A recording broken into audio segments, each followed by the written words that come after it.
And welcome back, a new month, 1st of June, 5-a-day further maths. Let's go to the first one. Right, first one. So it's just a straight rearranging. This could be a GCSE question, couldn't it? So let's just go for it. So the first step, actually, before I even start, I should note there are two y's here. So I have to do the slightly longer method. So multiply by the denominator, it's going to give me x minus 4y equals py plus 2px. Then I want y equals at the end, so I'm going to move all my y's to the left, but actually I'm not. I'm going to move them all to the right because it's going to make it all positive. So it's going to be x minus 2px equals py plus 4y. That just stops me getting a load of negatives everywhere. Then I'm going to factorise the x on the left-hand side. I don't actually have to do that, but I just think it's a bit neater. I'm going to factorise the y on the right-hand side, which is going to be p plus 4. And then I'm going to divide everything by p plus 4, which is going to end up with 1 minus 2p over p plus 4. In other words, y equals, I've made y the subject. First question done. Next question. Okay, so we're given two lines. The lines LM and MP, they're perpendicular, so that seems very relevant. And the line NP has the equation of this, A is point, find the area. Now, before jumping in, quick idea of what I'm going to do. And I think the way I'm going to approach this, I'm going to work out B to C, because that seems like that's something that's quite easy to work out.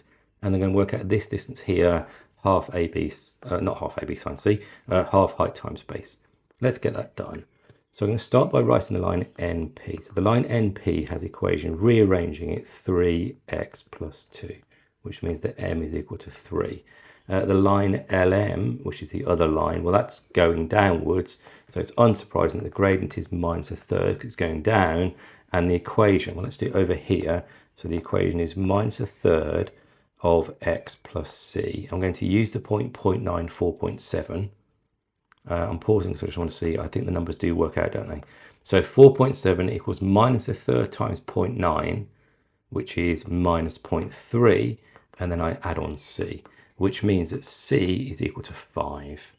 That's made me feel a bit better because now the numbers are a bit better than that corner looks.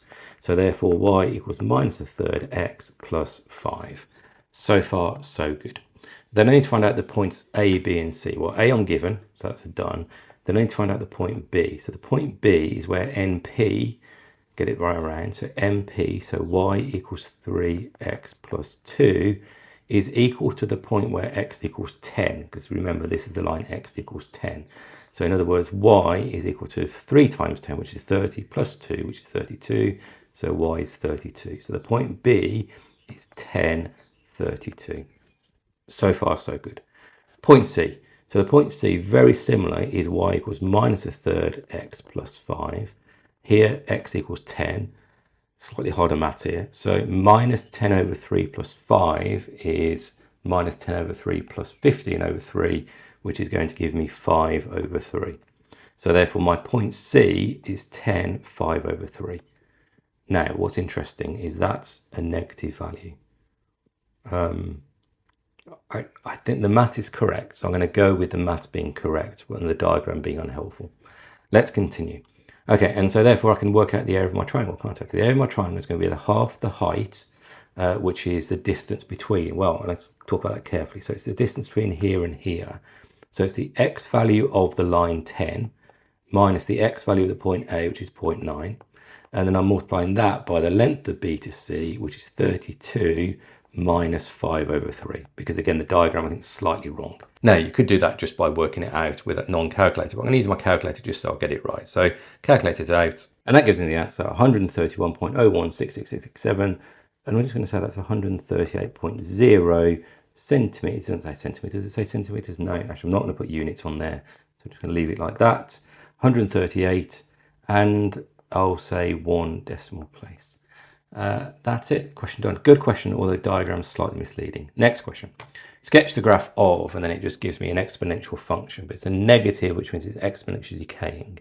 So in other words, all these functions, nice and straightforward, look like this. I must show it's asymptotic, and I must show it's exponentially growing here. Now if I put t equals 0, or x equals 0, then 80 times 1 is equal to 80, which means at this point here is equal to 80. Question done.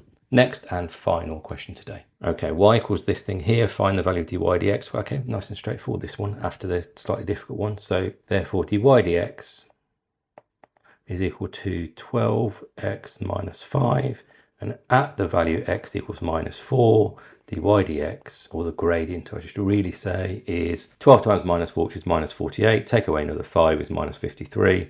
And so my answer to this one is -53. Good mix of questions today. Reasonably difficult start to the month. Well, I wouldn't say too difficult. That middle question, definitely a bit more challenging. Let me know how they went for you. Like, subscribe, and I'll see you tomorrow.